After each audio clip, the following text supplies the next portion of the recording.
ஆசிர்வதிப்பார் இயேசு ஆசிர்வதிப்பார், பெருக பண்ணுவார் உன்னை பெருக பண்ணுவார்.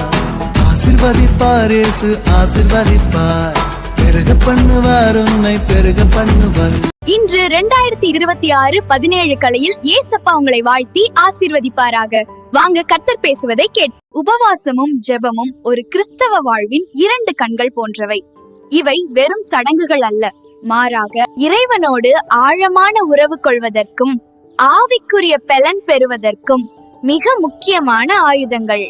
இறைவனின் சமூகத்தில் தங்கியிருந்து அவருடைய சித்தத்தை முழுமையாக அறிந்து கொள்ள உபவாசம் அவசியம் என்று மோசே கருதினார். சினாய் மலையில் அவர் 40 நாட்கள் உபவாசித்த போது அது வெறும் பசியை கட்டுப்படுத்துவது மட்டுமல்ல, இறைவனின் மகிமையை நேருக்கு நேர் தரிசிப்பதற்கான இக்கட்டான சூழ்நிலைகளிலும் மரண பயம் சூழ்ந்திருக்கும் போதும் சமூகத்தின் தலைவிதியை மாற்றி அமைக்கக்கூடிய வல்லமை கூட்டு உபவாச ஜெபத்திற்கு உண்டு என்பதை எஸ்தர் நிரூபித்தார். பரலோகத்தின் ரகசியங்களை புரிந்து கொள்ளவும் உபவாசம் மிக முக்கியம் என்று தானியேல் கருதினார்.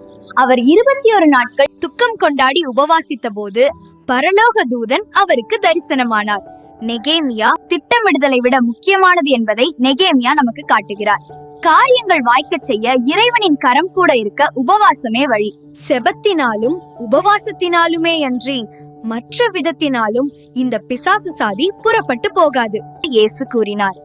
ஆவிக்குரிய போராட்டத்தில் வெற்றி பெற உபவாசம் ஒரு தவிர்க்க முடியாத ஆயுதம் என்பதை அவர் வலியுறுத்தினார். உபவாசம் என்பது நம்மை தண்டித்துக் கொள்வதல்ல, மாறாக நம்மை தாழ்த்தி இறைவனின் கரத்தை பற்றி கொள்வது.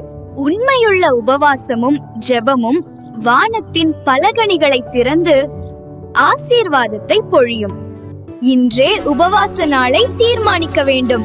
நிச்சயமாக ஏசப்பா ஆசீர்வதிப்பார். ஆமேன்.